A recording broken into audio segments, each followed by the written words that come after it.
आप लोगों के लिए बहुत ही सुंदर सा गीत लेकर आए हैं। मेरे घर में मेरी कोई कदर नहीं है, उसी के ऊपर एक गीत लेके आई हूँ कि मेरे सर में दर्द है पर किसी को दिखाई नहीं दे रहा है, तो क्या करूँ, मजबूरी में आप लोगों को गा के सुनाना पड़ रहा है। आप लोग कमेंट में जरूर बताइएगा कि आप लोगों को गीत आप कमेंट में बता दोगे तो शायद घर में कोई सुन ले। हाँ, देखिए हमारे बहू का कही, इसकी कोई कदर नहीं करता है। इतनी तो कदर होती है कि बताओ, जमीन पे से आसमान पे बैठा दिया है, और कितनी कदर होगी इनकी। आप लोग जरूर बताइएगा, ठीक है।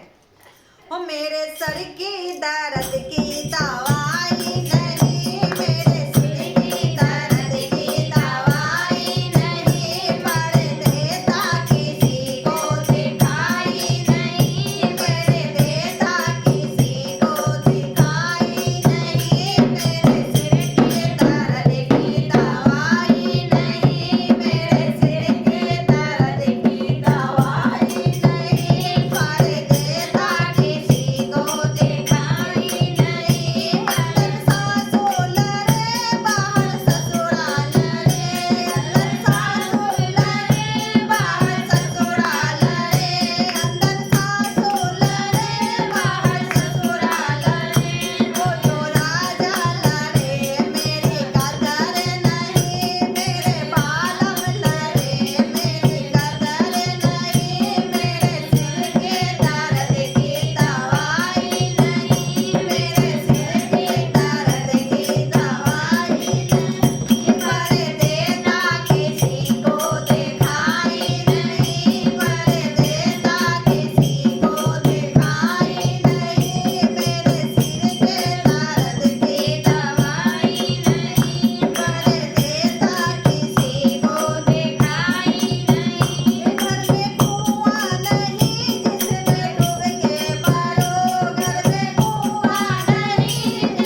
दवाई तो बहुत है मेरे पास, दवाई तो बहुत है मेरे पास, पर हमें को दिखाई नहीं दिया था, इसके चक्कर में हमने गीत ही बना लिया।